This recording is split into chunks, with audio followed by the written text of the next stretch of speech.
Good evening, cheeseheads, and welcome to our third ever transfer deadline day bonanza. I am joined here by the immaculate Dave, who I think has just woken up, Gibbo, and Kerry. It's my first time hosting, so let's see how it goes.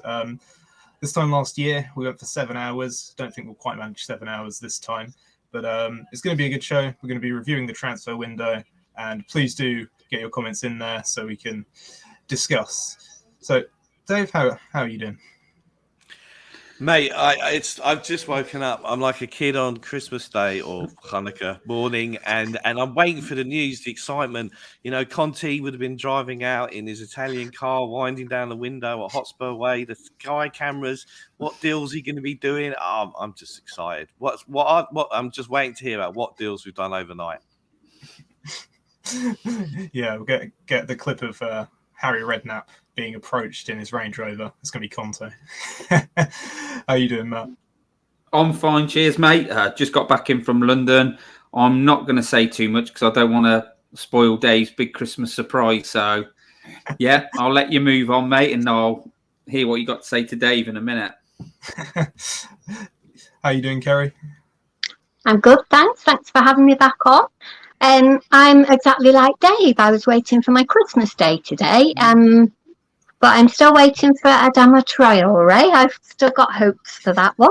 I'm just hopeful for anybody today, really, now. Yeah, I think most of us are. Let us know in the comments if you could pick a signing, who would it be? Interesting question. Anyway, so turning to our first question. Of all of our incomings, which of these players in a year's time will we look back on and say they were a good signing? So those signings we made this summer obviously were Sarr, Perisic, Forster, Bissouma, Richarlison, Longley, Spence, and Destiny. Obviously, Destiny's out on loan, and looks like Spence may do. Hasn't so far. So, what do you think, Dave? So do you want to go around the panel and do each player? Do you want to do it like that? Yeah, we can do that. Okay, so what was the first one on the list? Sarr. So, okay. Well, look, the thing with Sarr is that our record of buying young players for potential isn't very good. Okay, so I think the last person that we signed from a lower league club or lower league club and turned out to be great was Delhi. Okay, I can't think of anyone else. So I'm hoping that Sarr is a success. He obviously had a season back on loan back at Metz last season. I think he should stay around for the year. I don't see how he's going to learn if we send him back to Saint Etienne or another French club that I can't think the name of, right? So you've got to get him acclimatised to living in the UK. You've got to get him acclimatised to the fitness regime of Conte. I mean, I think Conte's made a few comments about him, that he might keep around. Bentancur has got a concussion injury. Skip's injury record has not been great this year, so I would keep him. Come next June, if we're talking about how he's had a transformative effect on our team, I'd be surprised. He's one for the future. Let's see what happens. I don't think he's going to turn into Andres Iniesta overnight. Matt, how do you feel about Perisic? Do you think in a year's time we'll be talking about how he was one of the greatest free signings ever, or will he be a bit mediocre? I think Perisic is the best signing that we've made. I think he's not the best signing. Well, I think he's the only one who really improves our first team. So I think he's a decent signing. He's looked decent already, hasn't he? But yeah, I think we'll be looking back thinking that he's made an impact on the team, added to our first 11, got that experience. Just hope he can stay injury free. Hope he can help out Sessegnon. But yeah, I think we'll be looking back on him, saying it's a decent freebie. Yeah, I'd have to say I agree with that. He's looked spectacular every time he's played for us. I mean, he's quick for an old guy. Sorry, he's a good player, mate. I wouldn't say world class, but he's at home on the world stage, isn't he? Playing for big teams in big games. So I don't think anybody will disagree that I think he's the best of the bunch, but I don't think anyone will disagree that he's a decent player. Yeah, I'd agree with that. Kerry, how are you feeling about the signing of Forster? Well, Hugo's had a few wobbles at the minute, so do we put Forster in just to see what we think of Forster? But I don't get with Hugo all the playing at the back that he's doing at the minute. He just doesn't look confident. None of them look confident at the back. So if that's the way that we're going, then it might be worth trying Forster to see what he's like at playing that system out from the back. I don't know what do people think. Does he play out from the back? Can he play out from the back? Because Hugo isn't looking confident on that. Hugo's never been confident, has he, yet?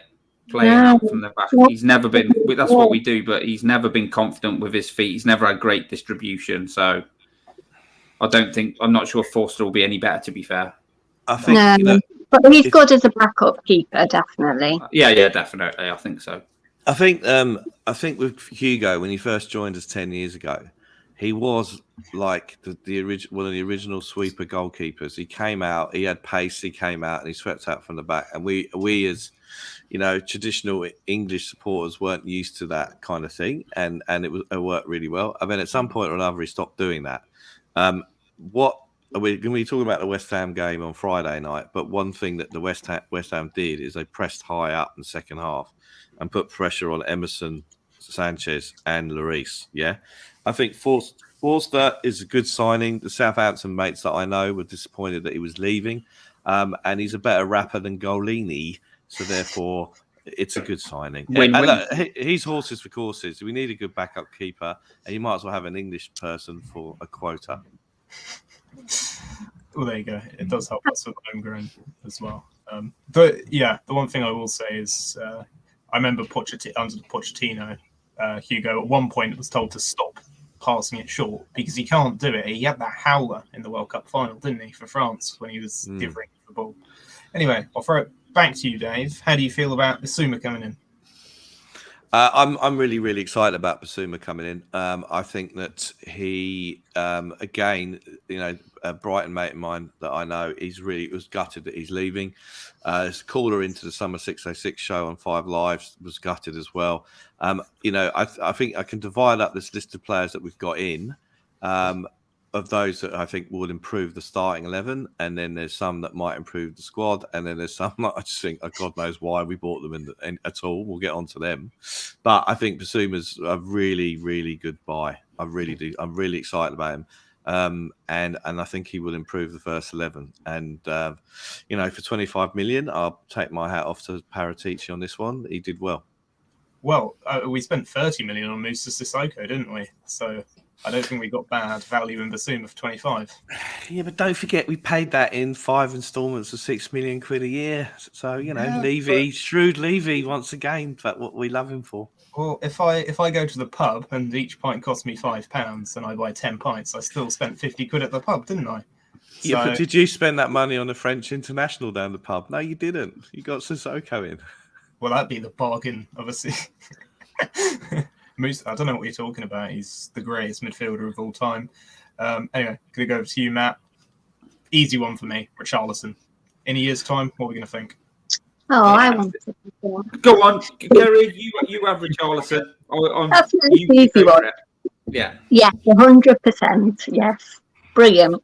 Love all his antics already, and he's fully on board with Spurs already. He's just brilliant, and there's just an instant change as soon as he comes onto the team. You can feel it when he gets on the pitch. It lifts the whole team, and he does his kicks and flicks, and yeah, definitely. I have to say, he reminds me of a few. Oh, sorry. Okay. No, sorry. I was very pleased. I have to say, Richarlison reminds me of a few Brazilian esports players I know. He's very feisty. If anyone saw his Twitter antics where he was being criticised for doing kicky uppies and he just replied with "cry more," I love that. It's hilarious to me. So Matt, we'll pass the next one to you. Longley, what do we think about him? He's only here for a year on loan. Will it be a good loan? Guy hasn't played, has he? We don't know. He's hardly played. I mean, was that a Gallic shrug that you did then, Matt? Because he's French. It's like an Alan Partridge. That's clever. That was a Gallic shrug. I mean, we don't know. The jury's out on him. Some people think he's better than Davis. caller, even though we don't know. But I mean, look, he played for Barcelona. He was good at Seville. I know he had a bad time at Barcelona, but you just don't know. It's one of those within games is going to tell, aren't they? I mean, we're going to need bodies. We got so many games, so I'm going to try and be positive. I'm going to say, yeah, by the end of it, we'll say he's come in. He's done a good job. He's helped us out with squad rotation, and that's it really. Until he starts playing some games, the jury's out. Yeah, he looked a bit forlorn, sat on the bench, didn't he? I thought yesterday the camera shot to him, and he was like, "Oh." He'll get his chance. Well, he hasn't been here long, and I suppose I don't know if he even speaks English. I know that he doesn't. You don't have to. We have lots of international players in the team. But, he has been. He has been around a couple of months, hasn't he? Must be now. When did we sign him? Quite early. Yeah, he probably has been. He's been around the team a couple of months, but I mean, obviously, we've hardly changed the team. Like, Perisic is the one who's probably come in and played most games, hasn't he? But like, we're talking about Richarlison. I think Richarlison will be a good signing. He's still seen as probably our fourth choice striker, isn't he? Definitely. And if form continues to elude in the front line in certain players, perhaps Richarlison starts to start. We have midweek games. You have a lot of fixtures. He's going to get starts, definitely. That'll be a test, won't it? Because obviously, at the moment, Son has been poor for 5 games, yet we've still chose to keep Richarlison on the bench. So that'll be interesting to see where that goes, won't it? Because Conte, I don't think he'll play him just to give someone games. I think he'll see some value in it. But Richarlison, brilliant. Like Kerry was saying about it, I think fantastic squad player. Does he improve the first 11? No, but I think he will be an excellent. I think we'll be saying, yeah, that's a good signing, good squad addition. Definitely, I think I'd have to agree with that. Now, we've got 2 signings left. So I will go to you, Dave, and I'll leave. So, Jed Spence, what do you reckon about him? Okay, well, before I get on to Jed Spence, I just want to... can I just talk about... So, Longley, I'm very underwhelmed by his signing.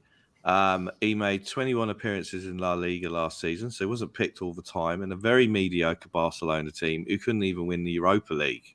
Let's face it. Okay, so he couldn't get into a mediocre Barcelona team. Everyone goes he's a French international, but so was Sissoko, so's Ndombele, and Jacques Santini managed the team. All right, so it's no yardstick of merit all the time. And I just think that, and he got substituted at half time in the Euros last year. So he really is not that good. He was highly regarded at Sevilla. He got his move to Barcelona and it's not worked out for him. All right. So we've picked him up on a season loan.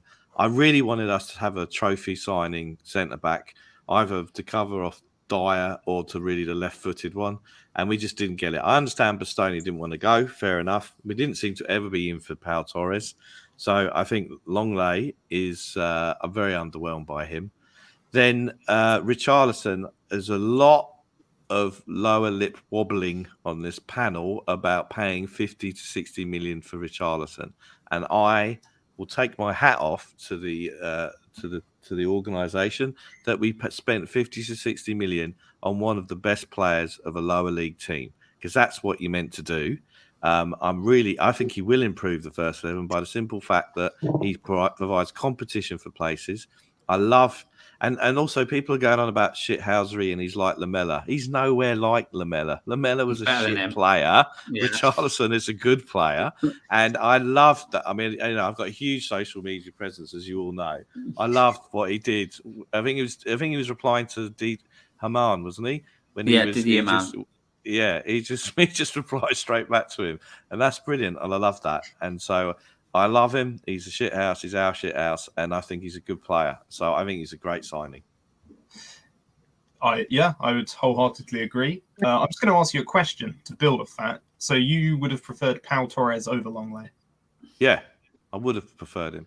And also, I'll get back to answering the question that you asked me 10 minutes ago, which was Jed Spence. Jed Spence, don't worry, I'm not going to bust out that poem again. I mean, the first thing about Jed Spence is just the interminable saga of signing him. It was just, I mean, it felt like we were talking about it for weeks and weeks on end. So thanks to Daniel Levy on that one. Look, I think it's interesting with Doherty because I think, a knee injury like that is sometimes the knee injuries are one of the worst ones you can get. And it may well be he doesn't recover from that. The other thing I'm very much concerned about our right wing backs, actually, because I think if I mean, you noticed Perisic the other night, he did this thing for a wing back, which is known as beating a man and getting a decent crossing, of which he seems to be the only one out of all 5 of them on our books who's able to do that. And he's 33 years old. So Spence, so many good balls in. Perisic is just a class player. He just stands out like a mile and improves that team. Okay, but the others can't do it. I don't know if Jed is capable. He's got pace. I think he can beat a man. I'm not sure that his crossing ability is that good. I had a beer with someone who's a big Forest fan. He was full of praise for him for last season. Conte's obviously made noises about the fact that it's a club signing. It's not, it's a club signing and one for the future. But he's praised him recently for attitude in training, so we'll see. But Doherty, the knee injury like that, I know that everyone, especially Caller, who seems to love Doherty,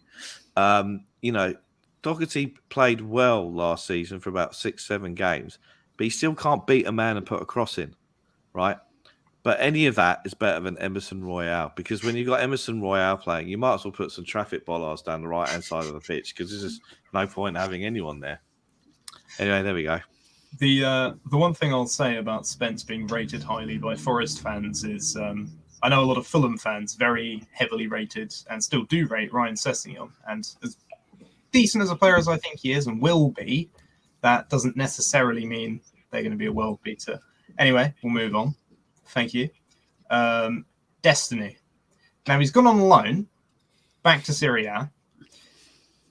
So really the question here is, do we think he's going to have a good enough loan spell to next season come into the squad and fight for a place? I'll go to Matt. What do you think? I think he's quite highly rated, isn't he? From sort of bits and pieces I've seen, they think he might actually get to the point where he gets to call up to the Italian squad this year. So, I mean, I like the look of him, what I've seen, which is literally YouTube clips and little bits and pieces I've seen on different socials and that. But he looks, he looks okay. I mean, he played the other night and they said he had a good game. He scored a goal. He looks as though he's got all the tools to be like a perfect Conte wing back. But you never know till they're in, do you? So it's just like another one for the future, really. So it's some of these players, it's hard to like have any real opinion on because don't really know enough about them, and they haven't played enough game time in pre-season, or they don't look like they're going to get much game time. So some of these players we're not going to really have massive opinions on till maybe the World Cup or even maybe after Christmas. So yeah, it's fingers crossed, mate. He turns it on, he can come back and be an asset to the club. Yeah, he's a very difficult one to judge, especially considering he's not actually at the club at the moment. So we'll move on to we had him already. I can't get excited about somebody that would die for a year's time. A bit like Pape Sarr. I was surprised that I remembered that we had him for so long, but we haven't seen him yet, have we? So. No.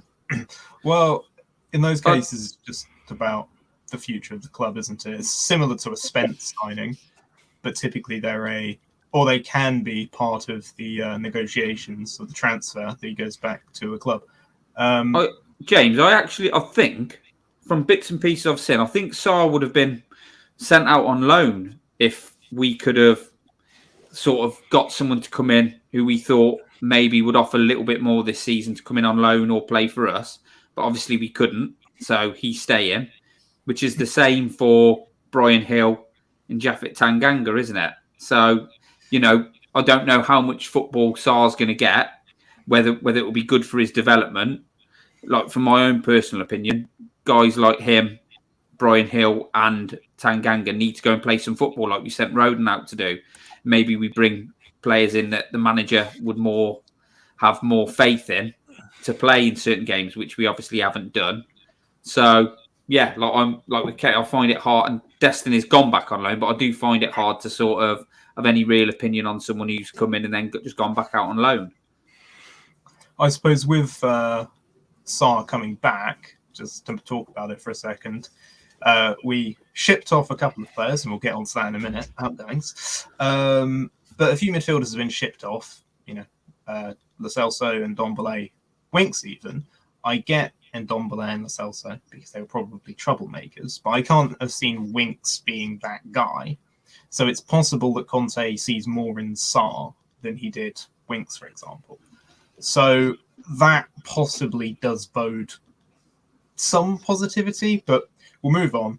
So essentially a reversal of the previous question. This time next year, which of the outgoing players, either sales or loans, will we be regretting deeply and will need a drink to cheer ourselves up about? So those are obviously Steven Bergwijn, Cameron Carter-Vickers, Joe Rodon, best player in the world, Giovanni Lo Celso, Tanguy Ndombele, Harold Winks, Troy Parrott, Harvey White, and Dane Scarlett. So I'll go over to you, Kerry. What do you think about Bergwijn leaving? Haven't we mentioned Reggie on there as well? Because he's the one I was waiting to say I was most gutted about. Oh, Yeah, He's just gone, hasn't he? Seen a photo of him. fresh out the door, yeah. Yeah. Is that just a loan, though, was it? Yeah. Yeah. Dry loan. Okay. Sorry, back to it. Was it Bergwijn you wanted my opinion on? Yeah, Bergwijn. Okay. Sad that he didn't get more game time, really. He was just never not played that often, really.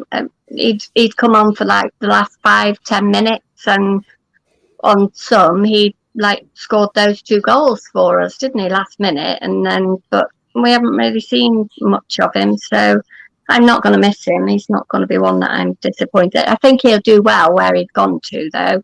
So we'll be like, oh, we should have had him. But if it doesn't work out in the team, then they have to go off and we'll get somebody else in that does work. I suppose the thing I'd say is, Richarlison, in a sense, is his replacement, kind of. And I think Richarlison's going to be better. So Much better. We won't be particularly concerned. I don't think, had Bergwijn stayed, I don't think we'd have signed Richarlison. So, we got rid of one player to bring in a better player. It's not the end of the world. Since a couple of these are loans, I'm going to kind of group them together for you, Dave. So, Parrott, Harvey White, Dane Scarlett, what do you think about them going out on loan? Well, before I'll do another not answering your initial question. Sorry.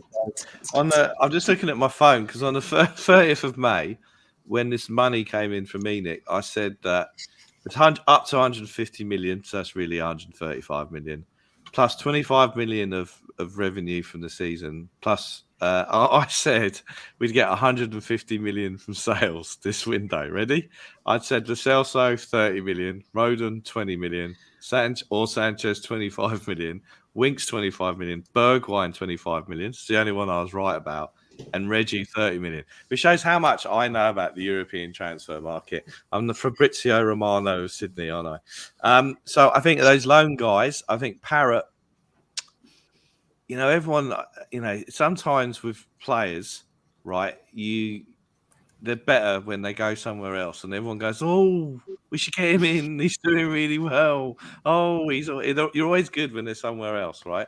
So Parrott, I think, for him this season, he obviously, if he does well and he comes back in next season, there's 6 places up front in the squad, right, at the moment. So you got Kane, Son, Kulu, Richarlison, and then you got Moore and Hill, and the last 2 are just not fit for purpose. So it may well be he has a good season, he comes back in the summer, and then he's one of those 6 up top instead of Moore and Hill. Harvey White, Dane Scarlett, who's the other one? Dane Scarlett, Harvey White, Troy Parrott.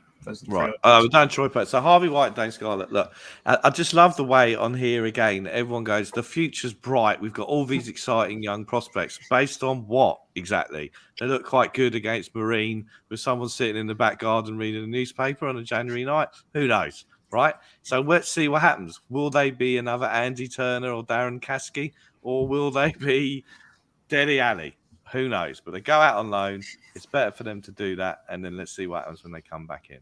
Well, they're all pretty good on Football Manager. prospect-wise. I'm not. Evidently so. Right, so I'll put. I'll save myself this one. I'll hand it over to you, Matt. Tanguy and Ndombele going out on loan. What do you think about that? First of all, mate, so basically, is the question Stevie B, Cameron Carter-Vickers, Roden, Giovanni Lo Celso, Tanguy, Winks, Parrott, White, and Scarlett. At the end of the season, I'm going to be going, oh no, we should have kept so and so out of them. Is that what you're asking me? Yeah. Yeah, Yes, we're rating yes. the I won't be- sale. I don't think I'll be crying that about any of them, and Reggie, because the manager didn't want them. He wouldn't probably have used them. When you're starting your tractor in the morning for a day and day out in the fields, will you be And it's crying dark. into your big wheel that you drive in your tractor? Like head on the bit. I won't, mate. I'll just be like, they're gone. They weren't used. I'm more interested in the blokes that were there. But the Tanguy, and to answer your question, mate, Tanguy, they don't want him around the club, do they? So, good riddance. He's better off out the way. It's just a waste of space. So I'm really not feeling the old transfer deadline day, am I really? But he was a waste of space, Tanguy, in the end, wasn't he? We spent loads of money on him, meant to be the next coming, not fit to lace Moussa Dembele's right boot, which was his weaker foot. So yeah, I'm glad he's gone, mate. I definitely won't be crying that he's gone out on loan, pal. I think you and everyone else here will be shocked to hear that I'm not a big Tanguy and Ndombele fan. Yeah, I know that, mate. Yeah. Surprising, I know. But you don't need to hear that wrong. Anyway, I think we could definitely say that for all of these. Are we broadly all in agreement that we're not particularly upset about any of them going? Yeah, Sorry, Dave. No, Troy Parrott, Harvey White, Dane Scarlett. I don't think they're ready for first team action yet, really. So they're better off getting development elsewhere. Winks, just shot to pieces. He's literally, he needed football somewhere else. Tanguy and Giovanni Lo Celso they didn't want him to be part of the squad. Roden, obviously, nobody ever played him. Carter-Vickers just used to be rolled out for first two pre-season friendlies. And Stevie B, Conte wasn't interested in him, was he? So it's not a great list, is it? I don't think the young lads might do all right, and eventually one of them maybe will star for Spurs. But as it is, I think we'll probably see the season out no matter what happens, and we won't be saying about any of them, I wish they were still here. I think we've definitely managed to get rid of, at least temporarily, get rid of some of the deadwood at the club. I mean, I don't remember Carter-Vickers really playing a game for Spurs. I can't think of a game he played in. Probably the only thing I'm a little bit annoyed about is some of them, instead of loaning, we could have done with getting a bit of money in for them. But, we'll just be in the same situation next season, won't we, with them, really? Well, definitely. The thing is, a lot of clubs in Europe at the moment are struggling for cash, or at least some definitely are. So they probably don't fork out those fees in the immediate moment. So they're a bit more adverse to risk. So if they come in on loan and do well, they're probably more willing to spend the money. I think that's the logic, at least. Jack Clark, there's another one. He's gone as well, ain't he? We got a couple of quid for him, didn't we? But I cut Dave off before, so Dave can. No, I mean Jack Clark. I mean, don't forget he was our first signing in a year and a half, and if you look at that window, Jack Clark, Sessegnon, Ndombele, and Lo Celso. I mean, what a resounding success they've all turned out to be. I think with Ryan Sessegnon, this is a make or break season for him. Yeah, he needs to beat a man, get a cross in, and be assertive. He got bullied against Chelsea away. This is his season. If he can't do it this season, we should get rid. So maybe Destiny will come back in the summer and he'll take Sessegnon's spot in the squad. I think it's an interesting point someone put about Reguilon and whether we'll regret letting him go. To be honest with you, if I had to compare Emerson Royale and Reguilon, I think Reguilon's a better player than Royale. I think he's probably... Sorry, Dave. I think he's probably probably where you need him to be, like decent. He's probably better at getting up higher up the pitch, isn't he? But yeah, he is. But I think he's not tall. He's not a Conte type player, and he can't play left wing back. So I'm not. I think they just made a decision at a certain point, and they weren't going to carry on with him anymore. Yeah, and that was the end of him. So fair enough. Yeah, I mean, I think Kerry, do you want to talk about Reggie leaving? Well, again, I don't think he got much of a chance. I know his end product wasn't that great sometimes, but he did have pace on him, and it looked like you could have turned him into getting some end product. But like Davo just said, they clearly didn't like his build or whatever, and just didn't as soon as Conte came in, more or less, he wasn't played, was he? I don't think that much. So he must have seen something in him that he thought, no, I can't do anything with that player. So like Emerson Royale, I know everybody's moaning about him, but Conte clearly seemed to see something in him because he's persevering with him. And we have seen improvements in him. I've seen improvements in him. So I have. He has no, Kerry. I think he has slightly improved. He has. I think he's being played there, in my opinion, more out of I don't know how else to play there. He does a fine. What I'd say is he does a job there, and obviously he can't rate the other guys more, so we just play him there, and he does a decent job. But if that's what we want, someone who's just adequate, that's not the attitude. 1 hour 55 minutes to sort it out. Yeah, I don't think that'll be happening. Emerson Royale, we paid 25 million quid for him, right? He can't cross, he can't beat a man. And even if you're a right back in today's football, you've got to do that, right? If you look at we sold Kyle Walker because Levy didn't want to pay him over 100 grand a week because that's what he wasn't giving Kane at the time. And since then, who have we replaced Kyle Walker with? Serge Aurier, Doherty. Who else we got there now? Spence. We had Trippier for a bit, didn't we? I thought Trippier was okay. Trippier's last season. He wasn't on Walker's level. No, but they were different. Where we were really strong in that squad is that you had Danny Rose, Ben Davis, you had Trippier and Walker, right? Yeah. So your Rose and your Walker, pacey, really fast going forward, and then probably Davis and Trippier are better crossers of the ball from deeper positions. So you had a nice contrast, and you can adjust it against the teams that we're playing against, right? Whereas, we just haven't. I mean, I'm trying to think who we've had since Walker's left. So we had Aurier, Doherty, who we got now? Spence. And Emerson. And Emerson Royale. I mean, Emerson Royale just looks to me like a clumsy person. I mean, he injured Skip in training. I wouldn't trust him to put the Christmas tree up in the training ground this year. He's going to injure someone, or he's going to electrocute himself, or the power will go out. All right. I'm sure he's a nice bloke. He seems to be mates with Sonny. Never be mates with Sonny. Look what happened to Kevin Wimmer.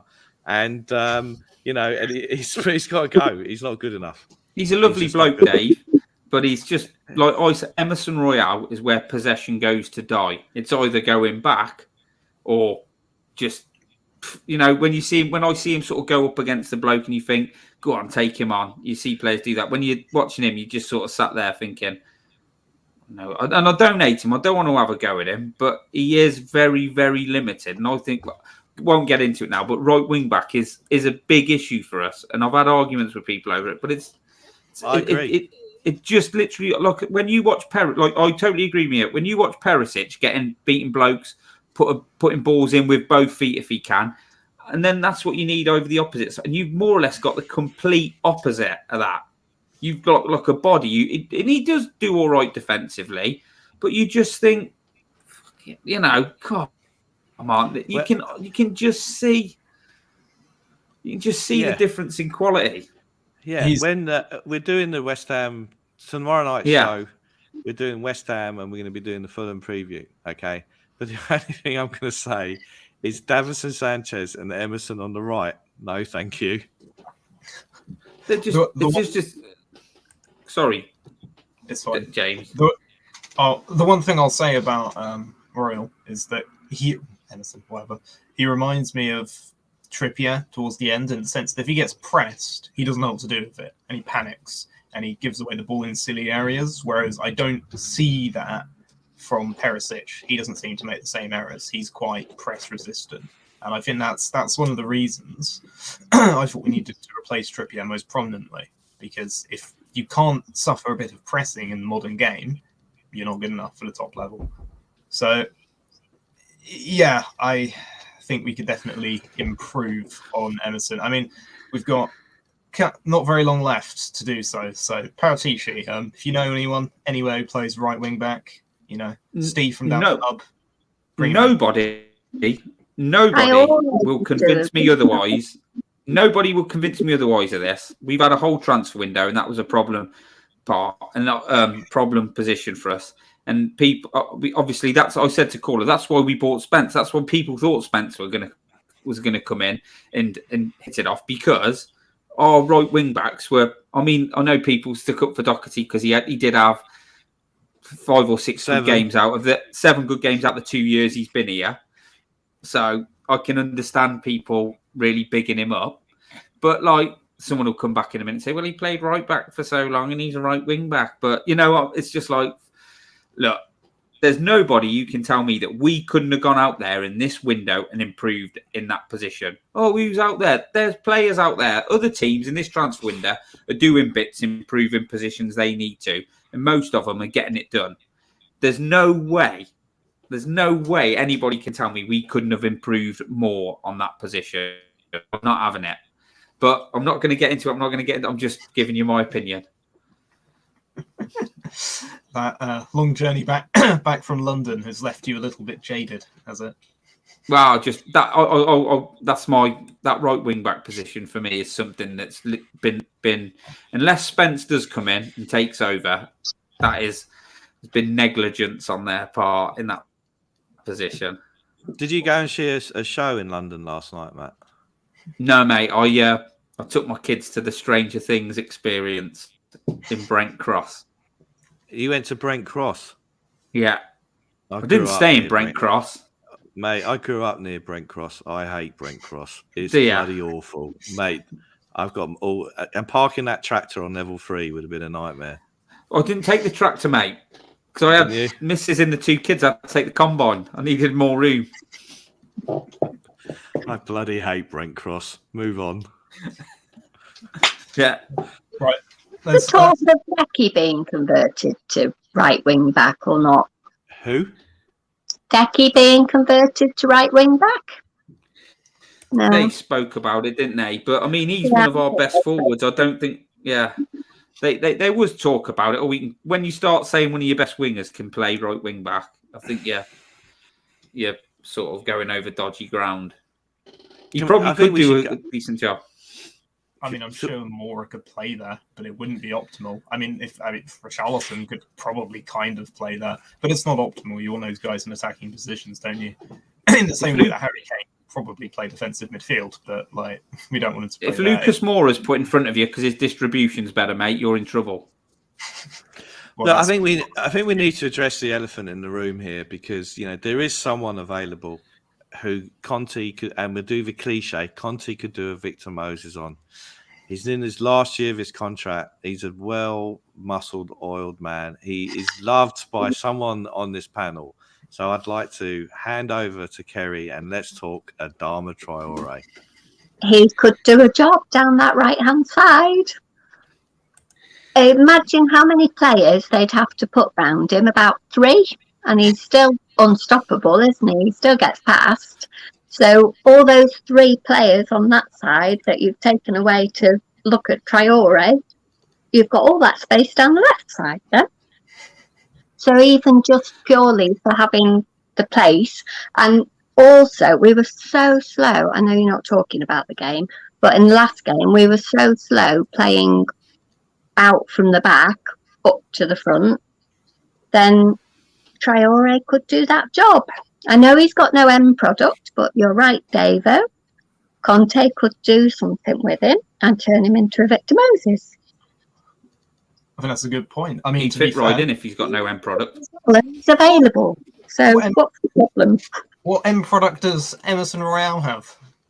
Precisely. At least Adama can beat a man. It does seem like an odd one that we didn't at least make some kind of attempt to go and get him, unless Antonio Conte really is deciding to persist with Emerson Royale. Maybe he thinks he's going to be the new Dani Alves or something. Move on. Look, you don't know. Move on. Should we stop talking about outgoing players? Should we move on to something else? Is there anyone else on the outgoing players that we want to pay any particular tribute to as they make their way on loan to come back next season? Is there anyone on And that have list? be in the same scenario as we are this week? We could record this tonight and just put it back out this time next year. I thought that's what we've been doing all But, summer, mate, to be honest.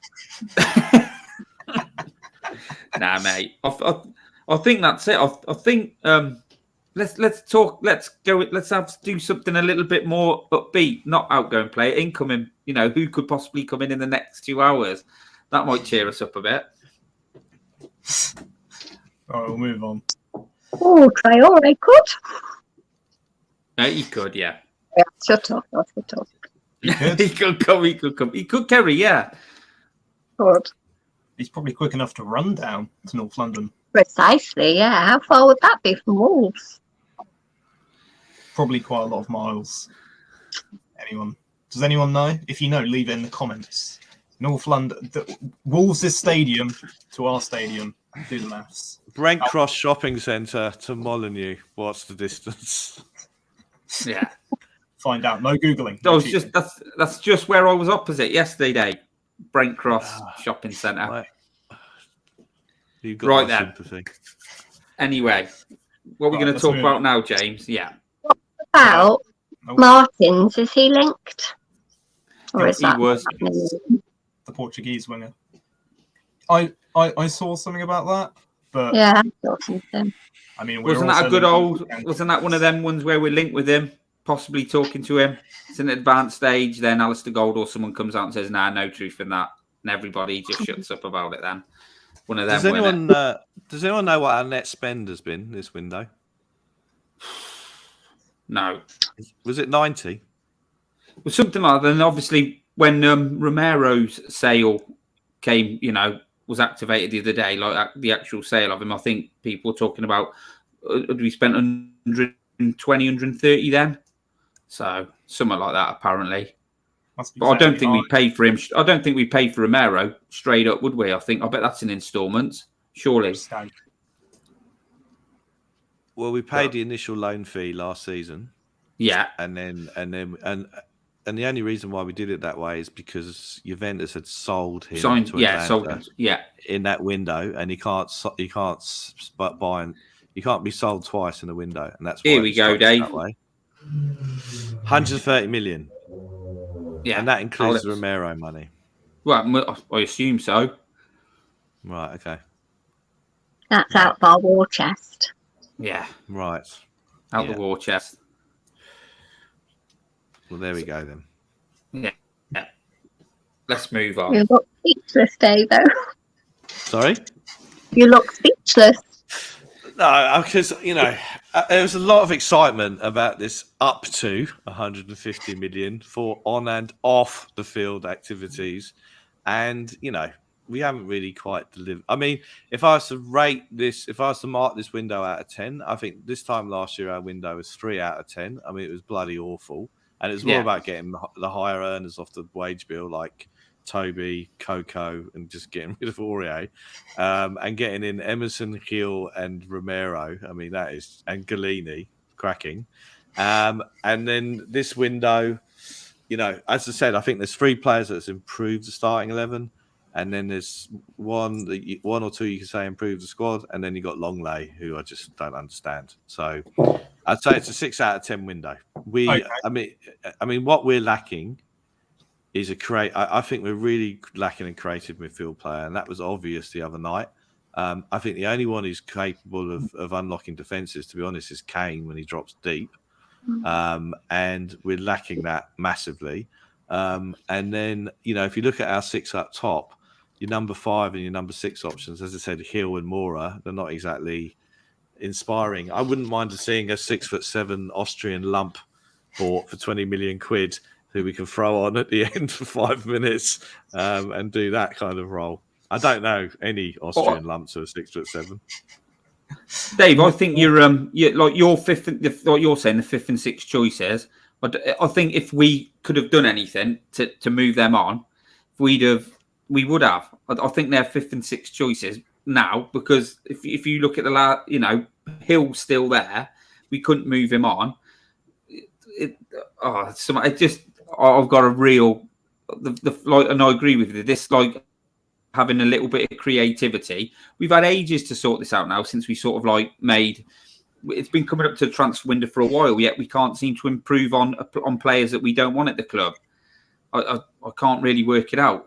So I think if we could, we would have moved Hill and Moore on, but we can't get anybody in to replace them. We've had ages to do it now. So how would you rate the window for us out of 10, Matt? So I think improving the squad, I'd give it so far. I'd probably go 7, because I think Perisic is really decent. I think Richarlison is what we've been after to improve it. But I just think there's areas that we need to improve on.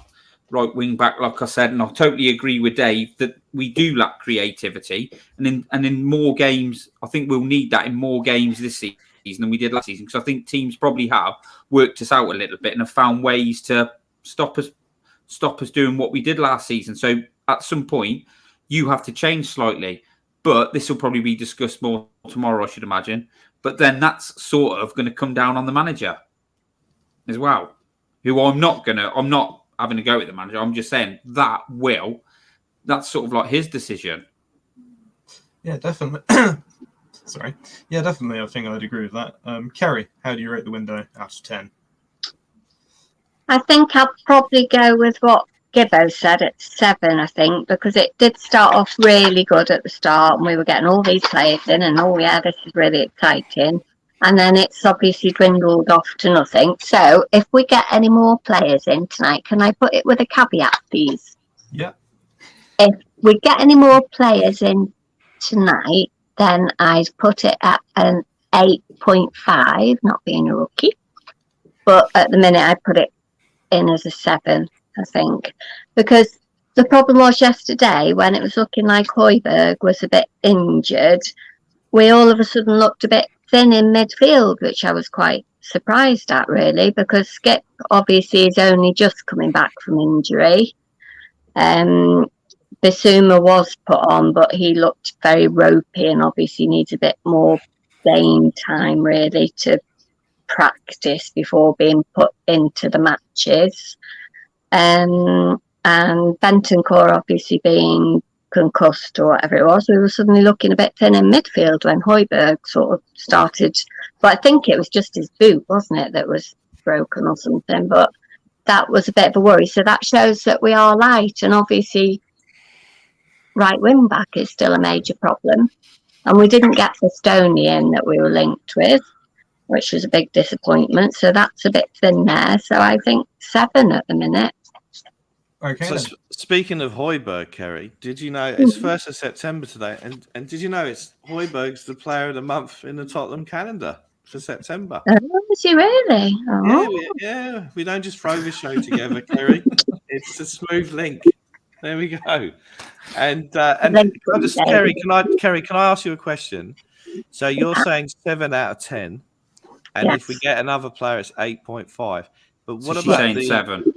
No, sorry, 7 and then 8. 7 at the minute and then 7 at the 8.5. minute, 8.5. Yeah. Now, can I just ask if Traore, we get Traore in, does that 8.5 move up to a 9? Surely.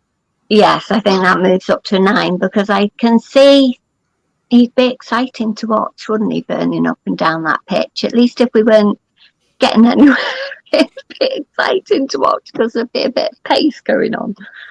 So, yes, we could go up to a 9 possibly. The dizzying heights of a 9. So definitely. let's move on to another question. So who do we think? I'll go to you first, Matt. Who do we think has had the best window in the Premier League this summer? Well, I think this is going to be really hard. I think Chelsea and Arsenal have had decent windows, even though people won't want to say that. I think they've had, for them, like Arsenal, don't get me wrong, I hate Arsenal, but I think that Zinchenko, I think that Jesus improved their first team more than the players that we've bought have improved our first team. Like their first team will be better by having those two players. Who else have they signed? It's predominant starting 11 players. It's Zinchenko, Jesus. I think there's some others. I try not to pay attention to. I mean, they've had Chelsea Chelsea just blow their stack, don't they? No matter what no matter what's going on, they just like, look, we need players. Let's just, Harry Enfield, loads of money, throwing it about. Let's get him in. I think while we've been on air, they've signed somebody else who's a guy from Juventus who'll probably make their squad better. Is it Dennis Zakaria or something like that? Since we've been on, they've bought the hospital across the road as well. They love buying things. They just buy stuff, and who's had the best window? I don't know, mate. I thought at one point it was shaping up that I thought we'd won the window, as people say, but I think just having a look now. I mean, Chelsea got in Koulibaly, Sterling, who people don't rate, but I think he's all right. Cucurella. Man City, and you look at what Haaland's doing for them at the minute. They don't need as many, do they? But they brought some decent players in. So I'll probably just go on with down the easy route and say Man City. I've just seen actually as well, Nottingham Forest have made their 20th signing of the window. Does anyone know who they signed? Michi They Batshuayi. got a new squad. Yeah. Does anyone remember him? Who? Michi Batshuayi. He was at Chelsea for a bit, wasn't he? I remember reading headlines saying the new Drogba, and then he scored like 4 goals for them. Then went to Crystal Palace and did nothing. So, I think he was the reason that Paul Mitchell left Tottenham, because I think Mitchell wanted Batshuayi. He did want him, yeah. And Levy didn't want to stump up the money, surprisingly. And we got Vincent Janssen instead. But as it turned out, they both turned out to be crap. They're both garbage, yeah. Rubbish. So there you go. We dodged one bullet to get hit by another. Correct. Okay, so I'll come to you, Dave. Who do you think's had the worst window in the Premier League? I think I'm not quite sure what that comment is. Just made me laugh. I don't understand it, to be honest. But nice imagery. Who's had the worst one? Well, Leicester have not had a cracking window, have they? They've had a shocker. No, they've been poor. Everton not had a great window. Haven't really replaced Richarlison. But Lampard's in charge there, so who cares? So I would say Bournemouth haven't had a cracking window either. I would definitely say Leicester have had the worst window by far. I think I'd come close to agreeing with that. I think Bournemouth, considering the amount they had to do to improve their squad, they haven't really done very much, and then they sacked the manager over him saying that. So, Kerry, who do you think the next manager to be sacked in the league is? Ooh.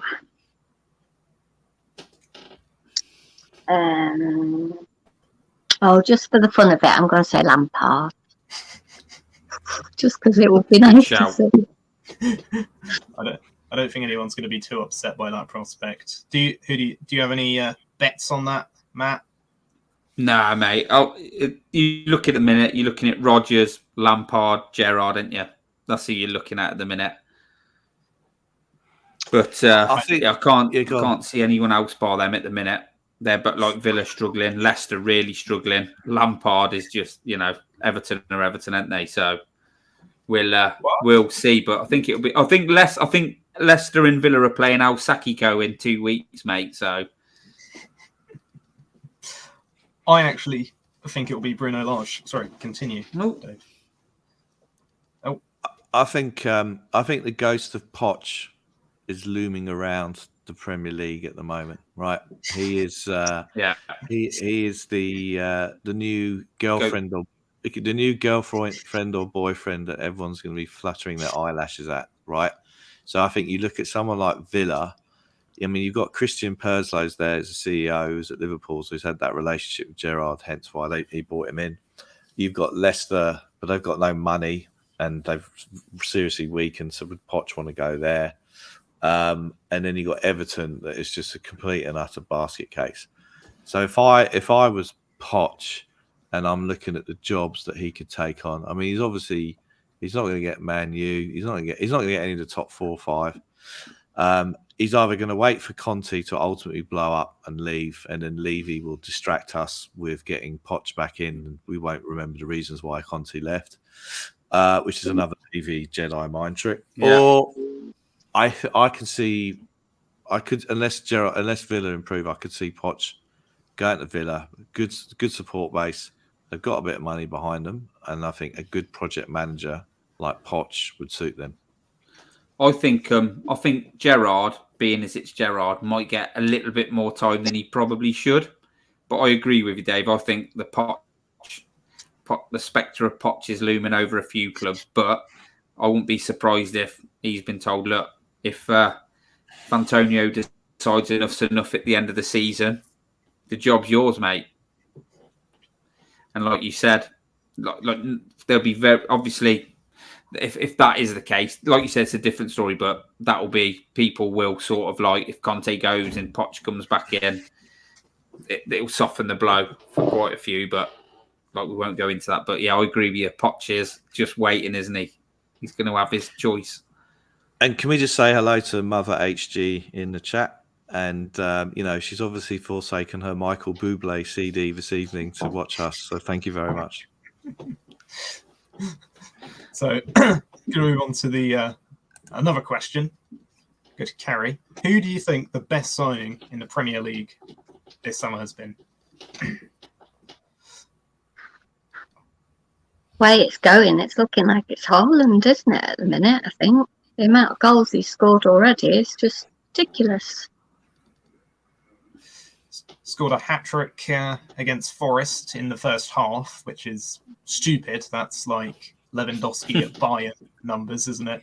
Do you agree with that, Matt? I mean, yeah, if you look at it the minute, mate, he's just like, he's banging them in. He's in a team that makes chances like they're going out of fashion, and he'll probably, if the way it's looking, he'll just score the goals to make sure that they win the league again, won't he? I know it's very early days, but I hate to say it, but I think Jesus will do all right for Arsenal. I'm hoping it'll only put them closer to top 4. Not that they'll get in there, but I think he'll be a decent signing for them. I really do. Yeah, I think you got to go with Haaland, haven't you? It's hard to look anywhere else really at the minute. Dave, can you got any advance on that? Look, I mean, it's not exactly the biggest leap of faith to say one of the hottest prospects in Europe. Yeah, that's what I'm saying. So, yeah, it's going to be the best signing. I mean, his injury record's a little bit dodgy, but he's not going to the World Cup, so he's going to get a nice rest. So Salah as well. Yeah. So you got to look at it from that point of view. I mean, I hate to say it, I quite like the look of that the West Ham signing when he came on the other night. I forgot his name. Yeah, he looked quite lively. I thought he looked a good signing. You know, he got the West Ham fans on the feet in the government-funded stadium that they are leasing for 99 years. Nice. Yeah. And, they got them excited as they watched over the athletics track and seeing through the pole vault. So I think that was good. Haaland is obviously a good signing. But, I think Perisic could be one of the signings, really, honestly. But maybe it's just for me the shock of seeing a wing-back beat a man and get a cross in. I'm not used to it. So, You'd have to get used to it. Yeah. I was brought up on Tony Galvin marauding down the left wing and getting a cross in. But, what do I know, eh? Well, you have to remember, I'm 19. I'll be 20 in a few months. So my most formative memory, well, not most formative, my adolescent memories of Spurs fullbacks were Kyle Walker and Danny Rose in their prime. Yeah, exactly. So seeing Emerson Royale struggle with a 5-meter dribble has been quite a culture shock to me. I mean, I could have probably moved to Siberia and had less of a culture shock, but I think I'd agree. Haaland, if we said no Haaland, then that makes it a bit of a more interesting question. I think arguably you could say Perisic is in that top 5 signings discussion. I mean, he costs nothing, so that's something. We're gonna move on. Who do we think? I'll go around the panel. Who do we think the worst signing this season was? Kerry, got any shouts for that one? Worst sign. It's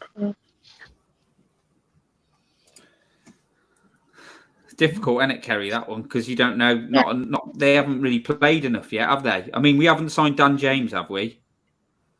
No, he's gone We didn't sign Fulham. that. He's We having haven't signed medical him. at Fulham. I've just seen that. Ah,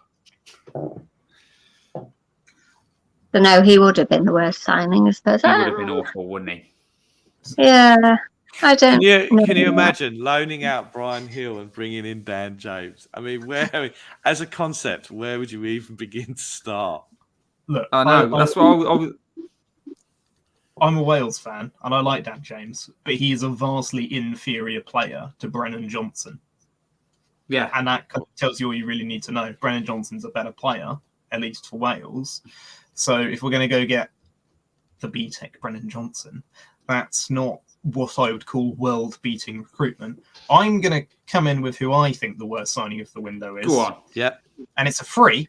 It's Willian to Fulham.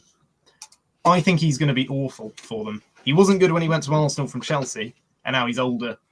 I think he's going to be dreadful. He's probably on quite a lot of money as well. So I think he's just going to be a resource drain for them. Matt Dave. I think for Willian, if he does that, it's geographically a good move because Fulham's only down the road from Chelsea. So he's going to be familiar with the local shops and restaurants and bars. So it makes sense for him from a geographical point of view. So on him for that one. I think that I was going to think about someone else actually. I completely lost my mind. But yeah, no, I think that's it. If that's a good signing, Dan James, no thanks. And worst signing. Well, do you know what? Caller's really hung his hat on Clement Longley. He thinks he's going to replace Ben Davis in the team, and he's going to be a good signing. So I'm more than happy to say he's the worst signing of the window. It's on. And this time in June. Yeah. But we can't say. But this is what we're saying, though. We're saying, who do we think now, sat here on the 1st of September, who do we think going forward to June next year, which I think is when the season finishes eventually, right? I'm saying that Longley will prove to be a worse one. Now, I remember what I was going to say now. I find it quite amusing that the Gooners cancelled Aubergine's contract. He went to Barcelona, and now it looks like Aubergine's going back to Chelsea for 15-20 million. So they didn't, from a business point of view, they didn't do well, did they? That will be a good signing for Chelsea. Mark my words. Yeah, I agree. That will be a good signing for Chelsea. He'll score goals for them. See, sorry, Dave, and that proves, mate, that there are players and deals out there that can be done, even at this late stage in that, to improve your team or your squad. Yes. He's sort of like an Arsenal reject, people will class him as. He's gone to Barcelona and they're getting rid of him. And he'll go there, mate. And I wouldn't be... He'll be at the high end of the goal scoring charts at the end of the season, he will. That is a decent signing. Well, just to make a point, one of the deals that went through today on deadline day was, I'm not sure how you pronounce it, Kurzawa, PSG fullback. He went to Fulham. Kurzawa. I mean, that happened today. There were fullbacks and stuff available. I'm not saying we should have gone and got him, but yeah, I agree. There definitely were deals to be done. And I mean, if they were willing to loan him, if he was crap, then it's not the end of the world, is it? So maybe we could have done a bit more. Maybe we will. Maybe in 10 minutes' time, Paratici will, I don't know, do a press. Pull a rabbit. Signed 3 players. Who knows? I'm waiting for someone to say the 3 words where on transfer deadline day that I will then say bingo. And we haven't got long left on the show. Will it be in the comment section or will someone say these 3 words? Every transfer deadline day, someone and that's says a wrap. No, that's 4, isn't it? No. So we're waiting. It's waiting and waiting, but we'll see. Yeah, but I think look at Chelsea and the Gooners. Chelsea got Giroud. They got at least 2 or 3 good seasons out of him. Yeah. Whereas the other way, Arsenal have taken on all of Chelsea's crap. So very amusing. Here's one for you, just before we move on. I know not everyone. Depay, he'd improve what we've got. 100% he'd improve our squad. He's better than Lucas, and he's better than Hill. And he needs to move on. But, this is just like my opinion, really. Obviously, everyone will have different opinions. But what have we not got a bit in the show? Look what we could have won. Like what we... Have we got like a fully special prize? We do, but hang on a second. John has won the transfer day window bingo. Congratulations. Oh. Well done. Well done. Without fail, every transfer window. Maybe we'll do a Van der Vaart and we'll get someone in at the last minute. Look what we did. Right. Van der Vaart was a great signing. We always, and since then, we have people will go back to Bentancur and Kulusevski at the end of last transfer window, but we had all January where we were after these players were linked with everyone.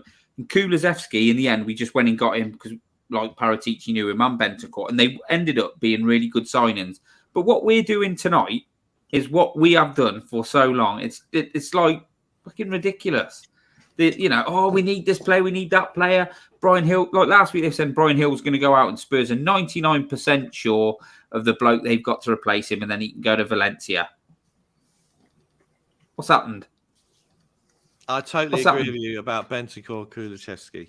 We could have got him in the first week of January and not been beaten by Chelsea 8 times in 10 seconds in January of this year.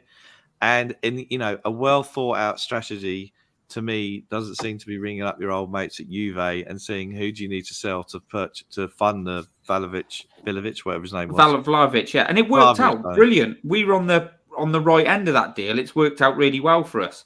But so often we go into these final days of the transfer window knowing what we need, and this is going to happen, and then it comes to it the last day, and you've got the old Sky reporter saying keep going to him every hour, and he stood outside a darkened Hotspur way. Well, I think it's end of business for Spurs today. I don't think anything else will be happening here. It's been like that for years.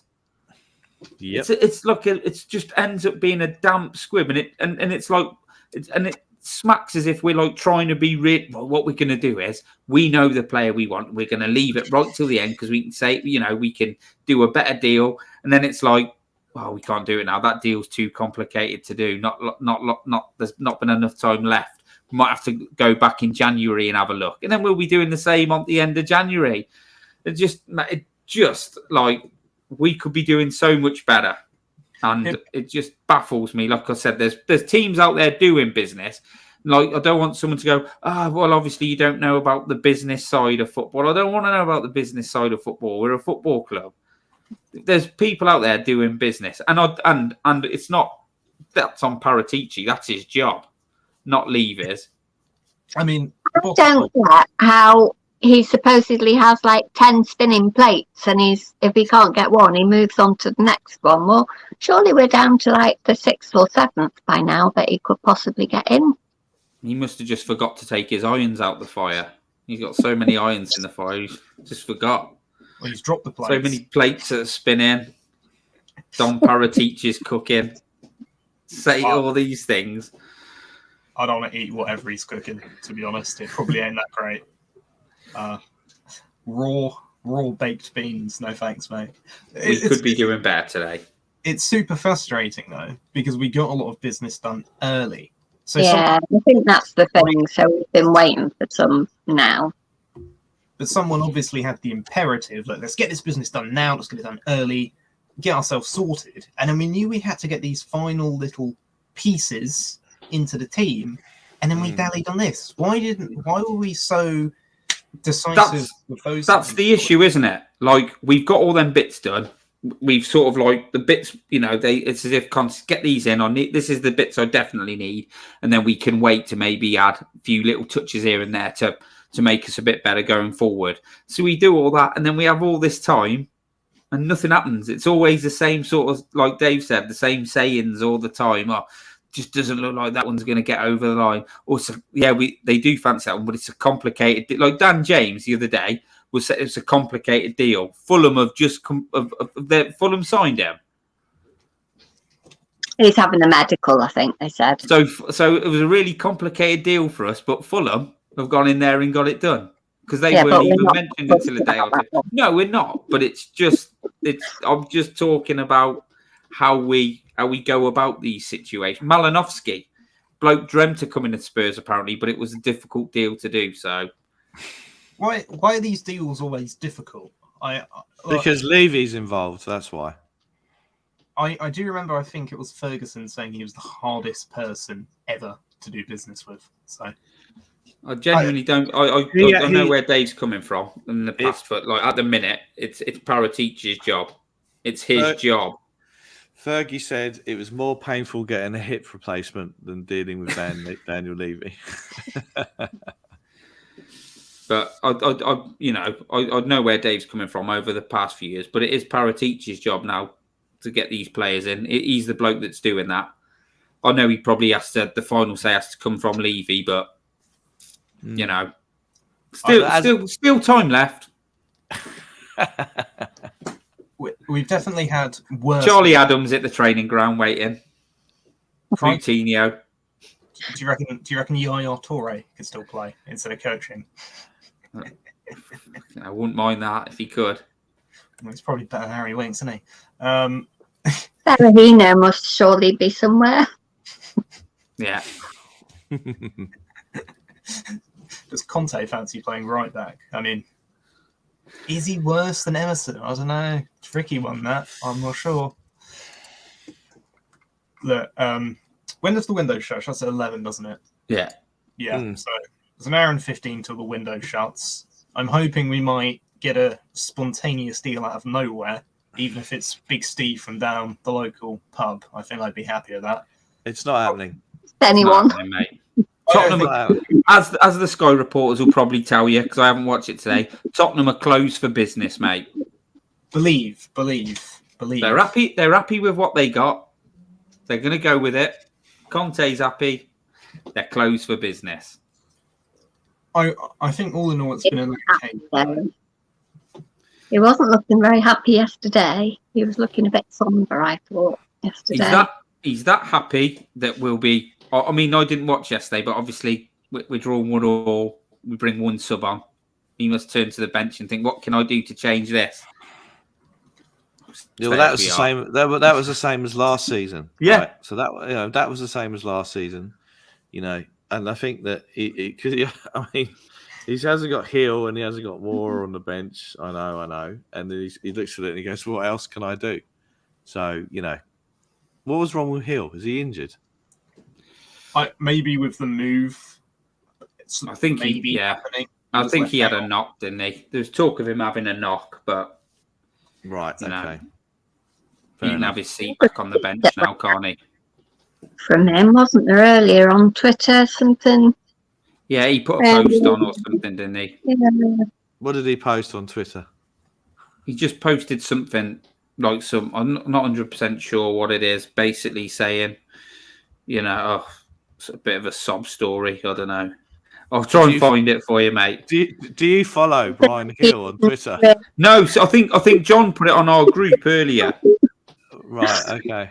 It's in Spanish. I can't read it, but he's put obviously saying he's sad about something. Probably he's got to spend another 6 months sat on the bench. He's sad, is he? Not playing football. Right, okay. They're all doing very sort of ambiguous things, aren't they, on Twitter? Just say what you mean and people all know what you're going on about. Do you know what? I might open a Twitter account today and follow Brian Hill. I think it would enrich my life no end. You should do, Dave. You should do. On Twitter, though? No, I'm not. I'm not on Twitter. Oh. I don't think the world needs to know how many Weetabix I have every morning. That's Instagram, mate. That's Instagram, isn't it? When you put on pictures of your dinner and your breakfast.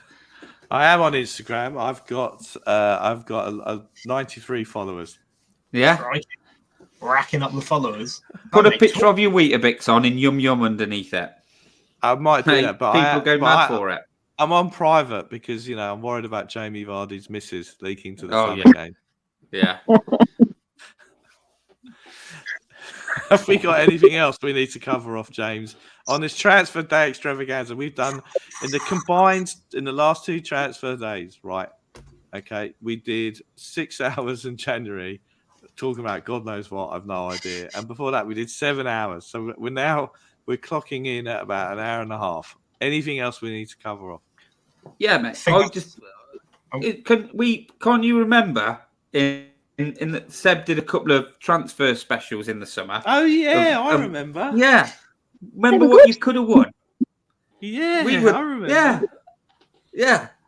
So Firmino, Dybala, Ericsson, Bale, Saint Maximum. These, we were really up for those players. And this is what I was going to say earlier. In these transfer windows, we have so many high hopes. We keep getting linked with all these players, and they fall flat. And like the same today, isn't it? Malinovsky, Traore, even though I'm not keen on him, and all these players, and they fall by the wayside all the time. Can I just say with Dybala, when that was happening, I was in secondary school, I think. Yeah, so I finally had secondary school. And all the in-the-knows saying it was going to happen. Oh, sorry, I just finished secondary school. All the in-the-knows were saying it was going to happen. And I was excited. I was thinking, oh, yeah, we're getting this guy in. All the main media's quiet. But this bloke who supposedly is mates with Daniel Levy's cousin says it's happening. It's going to happen, I believe. Here's a weird photo of a plane somewhere. It's happening. I was arguing with some guy on Twitter saying it's definitely happening. I know people who work at Spurs, trust me, I'm an agent or something. And then it didn't happen, and I cried a little bit. My son cried when we didn't sign. Remember the first time we tried to sign Dybala? He loved him because obviously this was how many years ago was that? Potter was still there, and then he thought it was 2019. Yeah, it was like really close and it was going to happen. It never happened. I can remember him crying, and I was like, mate, welcome to the club. This is what it's like, pal. The deal fell down because of media image rights. We weren't prepared to pay the money for media image rights. So, that's where we got to on that. So if you just remember, Seb did a really, really good transfer show. It was punchy every Sunday. I got up on a Monday in the morning and watched it, and it was called Seb's Honest Insider Transfer Exclusive. So the list of names one more time: Firmino, Dybala, Ericsson, Bale back to Spurs, done deal. Sorry, James. Allen, some maximum. And there you go. I used to sit, sometimes you used to sit at football and the bloke behind you knew what was going on at the club. I remember watching one game. Archibald wasn't playing. He goes, oh, yeah, he sold to Juventus. He's gone. No, he had the flu. So it's a bit like that, really. So at the end of the day, it's all a load of nonsense. So anything else we need to cover off, James? I think that's our lot. You're back tomorrow, aren't you, Dave? Yeah, I haven't been on for a while, so two and two.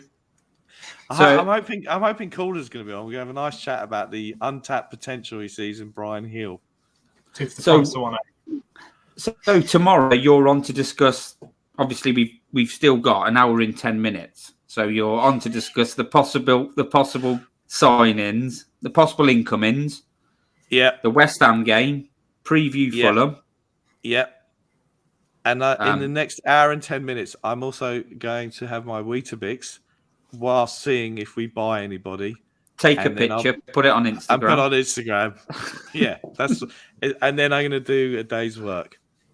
We've got John's been released from captivity in Euro Disney. He's been there he's done a 72-hour day and 24 hours at Euro Disney. So I stand with you, John. So it's you, John, caller. Who else? Who else has the pleasure? I think we've got a Fulham fan on. Oh yeah, you have actually. I've organised that.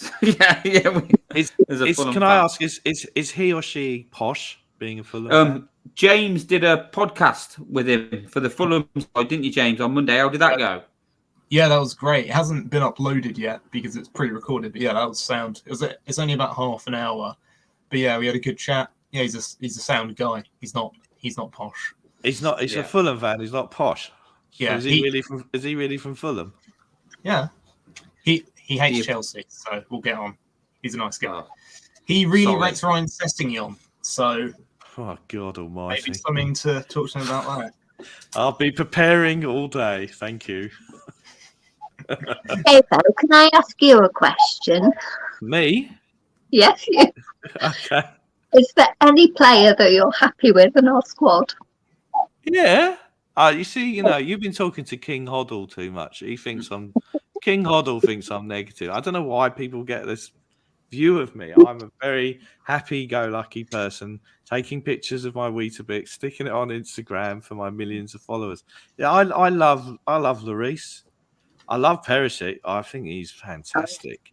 Kane, Son, love him. Kulu, love him. Højbjerg flaps his arm about a bit too much. I don't like him that much. Davison Sanchez, no. Emerson Royale, no. Ben Davis, lovely bloke. He's done an Open University degree this summer. He's nice. Eric Dyer speaks different languages. His granddad was the old head of the FA, Ted Croker. You know that? Yeah. Yeah. Romero, the Argentinian Graham Roberts. Got to love him for that.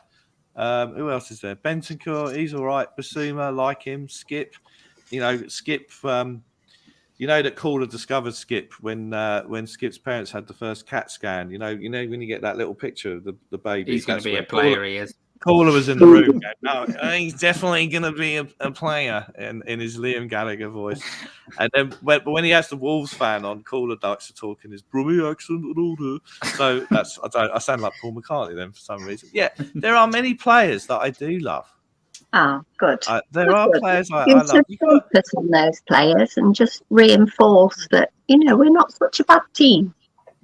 I'm saying that as is always the way with us, we get to a certain point, we could go to the next level, and we never really seem to do that. I was brought up on Hoddle and Waddle and Ardiles, and I was spoiled at a young age. Spoiled. But I'd like to thank us all, the three of us, I'd like to thank you, James, for bringing the average age of this panel down ever so slightly tonight, and we appreciate that. And you did a great job hosting. Well done. Yeah, well done, James. Good lad. James, good host. Thanks for being on. And you've made very little content go very far. Well done. Yeah. Well, it'd have been nice if we had a transfer come in, and then we could have spoke about that. But let's thank all of you, everyone in the comments. Everyone, leave a like and subscribe if you haven't already. Deadline day news, across the ticker. Tottenham close for business. considering move to sign Monaco winger Gelson Martins. Nothing else. Considering they've Considering only it. got 1 hour and 5 to consider. Gelson. It's the guy we had before, Fernandez. Remember him? He's a great signing. I'm glad we're finished because I'm going to go and sit downstairs now and watch the last hour of transfer deadline day on Sky Sports News. I think so. Are you working out which livestock you're moving to which field in the morning? That's sorted, mate. That's sorted, so I could get home to watch the end of this tonight.